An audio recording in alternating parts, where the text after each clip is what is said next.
And from this point, we move on to the next leg of our conversation, which is, what took the internet by storm and indeed mainstream media over the weekend.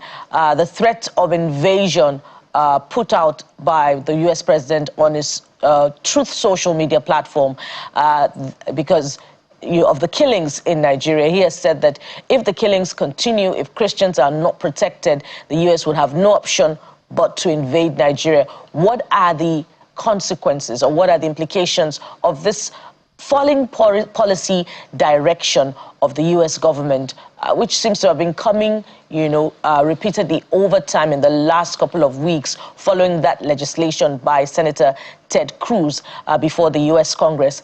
Let's have this conversation this morning on the program. And joining us, we have Mr.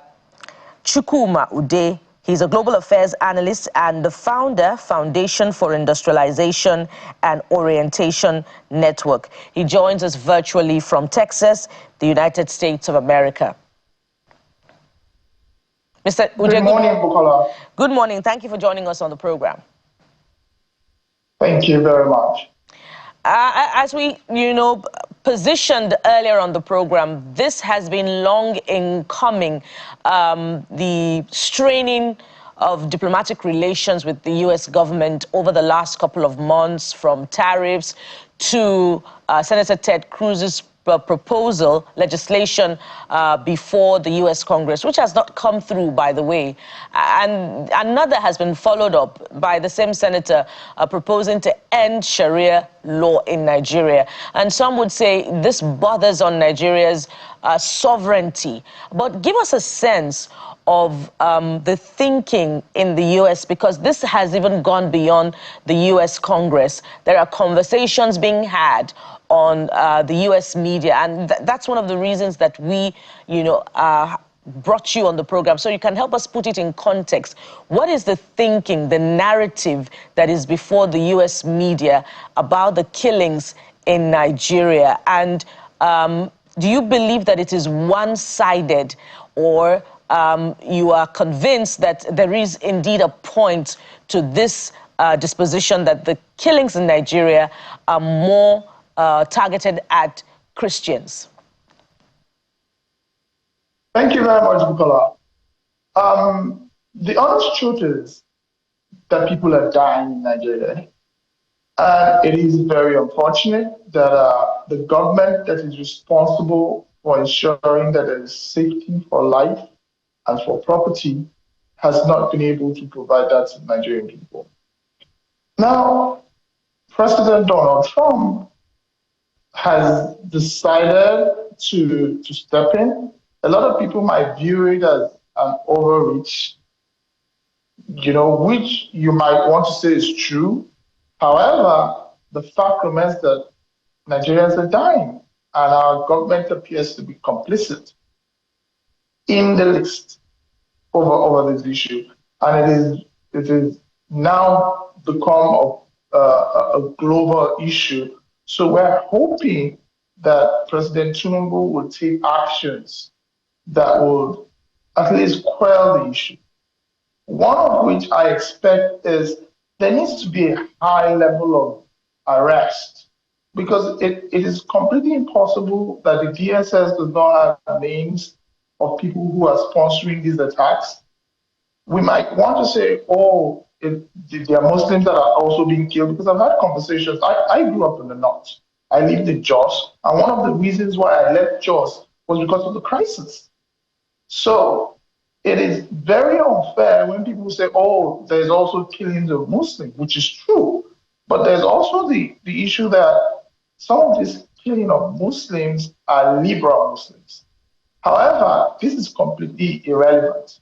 What is important is the Nigerian government tackling the issue. It is over 10 years now. Over 10 years. Nigeria Army led ECOMOG in West Africa to ensure that there was peace brought back to Liberia and in Sierra Leone. So Nigerian military is not inadequate to tackle Boko Haram or whatever military said. So what I think is very important and crucial right now is for President Bola Tinubu to, first and foremost, revoke any form of amnesty going to the Boko Haram members. And secondly, we need a high-profile arrest. I believe that this will quell the issue to a very large extent and at least give a sense to the global community that something is currently being done to resolve the issue. But if the APC government thinks that they're going to resolve this with some level of propaganda, or going to, like I was listening to the Senate president the other day when he was like, oh, they need to have a team go to the US to tell them that, oh, this is not just a Christian genocide, that people are just dying and people are being killed. I don't think that's acceptable. I think what needs to be done is there needs to be some level of high profile arrest. There needs to be a revocation of the amnesty given to Boko Haram. And lastly, it is important that those who have been sent into IDP camps begin to return homes and the government supports them to rebuild their communities and restart their lives. Yes, Mr. Ode, thank you so much. I mean, you have also mentioned that you actually lived in Jos, the capital of Plateau State, where it has been a subject of these attacks for many, many years, historically.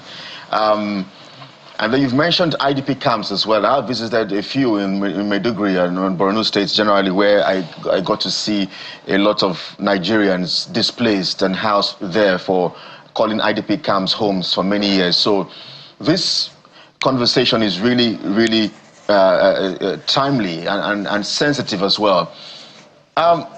You would imagine that these threats from the US president, the US Department of War, the senators in the US, these, as you would imagine, over the weekend, the last 2 days, has unsettled Nigeria to a very large extent. But there are those who argue that there is a political undertone to Mr. Trump, and they say that this is not unconnected, or can't be pushed away from, or not connected to the 2027 elections. And that's the argument for some of them. The fact that it looks like because there is an election just around the corner, and whenever there's an election, we always get to see these kind of interests and play out. So I wonder how you'd respond to that. What exactly perhaps is the interest of US President Mr. Donald Trump in this matter at this time? There's some also question the fact that we see there is some sort of agreement and compromise between US President Donald Trump and the president of Ukraine, Volodymyr Zelensky as well, where we understand maybe some of the natural resources in Ukraine, the US would somehow have to explore some of their natural resources. And they say perhaps there's some sort of interest as well in our natural resources as well here. How do you respond to some of these arguments? Again, if we want to discuss natural resources, it's a global market. Everybody has interest. The duty of Mr. President Donald Trump is to protect American interests all over the world. It is his responsibility, and I feel he's doing his job and he's doing it right. The problem we are having is our president protecting our interests?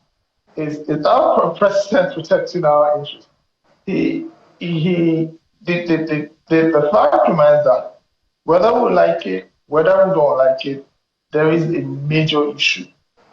The minerals in the far north, there's a lot of mineral resources in the far north, but I believe it's an open market. And anybody who has interest, we're more than happy to have Americans come and trade with us. We're more than happy to have Chinese trade with us. So that is the least of our problem. But the fact is that Mr. Donald Trump has a responsibility to protect American interests. President Tinubu also has a responsibility to protect Nigerian interests. So at the end of the day, we can all come to the table and discuss. Yes. And when there's an issue of an election coming up in 2027, it doesn't negate the fact that Nigerians are being killed.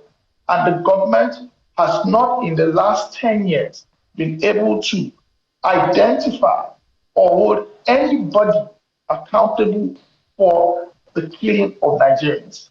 And it is even more sad that the Senate president came and sat down and said that yes, Nigerians are being killed, but it is not just Christians, that both Muslims are equally killed.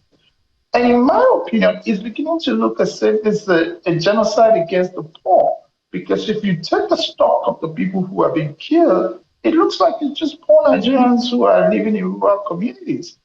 And whether we like it, whether we accept it, the fact is that it is Muslims, extreme Muslims, extremist Muslims, that are perpetrating these crimes.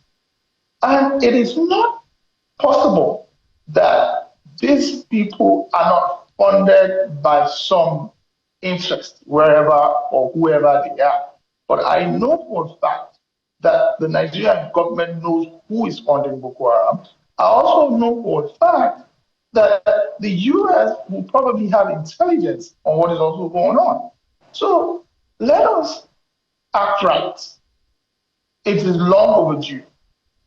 Mr. President, my appeal is take action, revoke whatever amnesty that is being given to the Boko Haram people. This is not the time to discuss amnesty. First and foremost, let us get the people in IDP camps back to their homes. Let us fund them to restart their lives. Then we can begin to discuss de-radicalization if and only when peace returns to these places. But we cannot be talking about assimilating a people who are taking up arms against the state and are killing Nigerians, and then we're funding them and also assimilating them into our military. And this is clearly has caused problem for the Nigerian army itself, because there's been a lot of ambushing, there's been a lot of killing of our own gallant men and women in the armed forces due to this assimilation that has happened. So what is very, very important for us is for Mr. President to please take action. Let us find who are those who are sponsoring this crisis. It is disgraceful. It's sad that it has to be President Trump who is saying it, but it is disgraceful that for more than 10 years, we're not able to identify or we're not even able to hold anybody accountable, and these killings have gone on unabated. So whether an election is coming on in 2027 is irrelevant. What is important is that there's a man who is in charge, and his name is President Bola Tinubu. And it is very important for him to take responsibility and ensure that... Mr. O'Day, your final points can hardly be ignored because one would ask, what is the value of human life in Nigeria when people are killed unprovoked, and, the numbers are pretty unsettling. Sometimes we talk about 200, sometimes we talk about 100, and you wonder if indeed they're, people or animals. But let's go back to, let's remain with, what may be political undertones beyond the reality back here at home. Some would say this is an agenda that is being pushed by the Christian evangelicals in this current administration. And besides that, there's also the argument that, these Christian evangelicals, or if you like, the Republicans more appropriately, are the ones that are disposed to arms. And that concern that, the continued instability of in Nigeria is profitable to them because of the sale of arms. Well, under the first Trump administration, the arms were, the laws were relaxed in favor of Nigeria, and arms were sold to Nigeria. Is that also part of the narrative shaping this foreign policy disposition of the Trump administration to Nigeria? Thank you again, Bukola. It's also very important that we understand what is going on. Mr. Trump is not acting alone. Neither are the American evangelicals acting alone. They're acting on the appeal of Nigerians. It is the Nigerian Christian community that have come to the United States after numerous calls for the Nigerian government to act.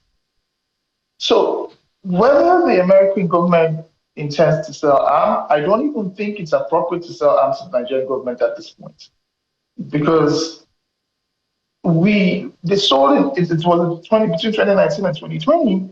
There was a supply of the Tucano jets.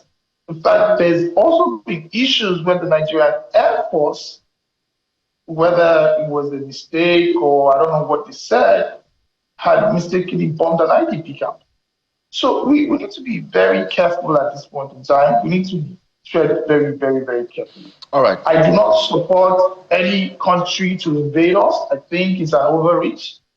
And I believe that it's timely for Mr. President to visit President Trump and have a conversation and assure him that Christians and every Nigerian will be protected. All right.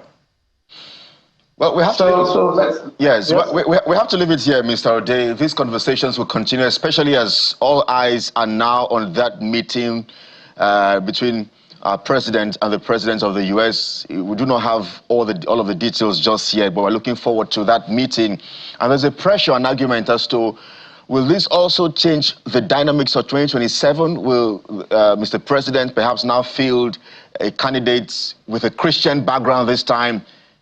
We will watch and see this speech. We must thank you indeed, as always, for your analysis. I'm expecting Mr. Peter Obi to mind the situation like the APC did in 2014. I hope he does. All right, let's leave it at that. Global Affairs Analyst, Mr. Chukwuma O'Day is also the founder, Foundation for Industrialization and Orientation Network. Thank you indeed for joining us on the program live from Dallas, Texas. Thank you, and good morning, Nigerians.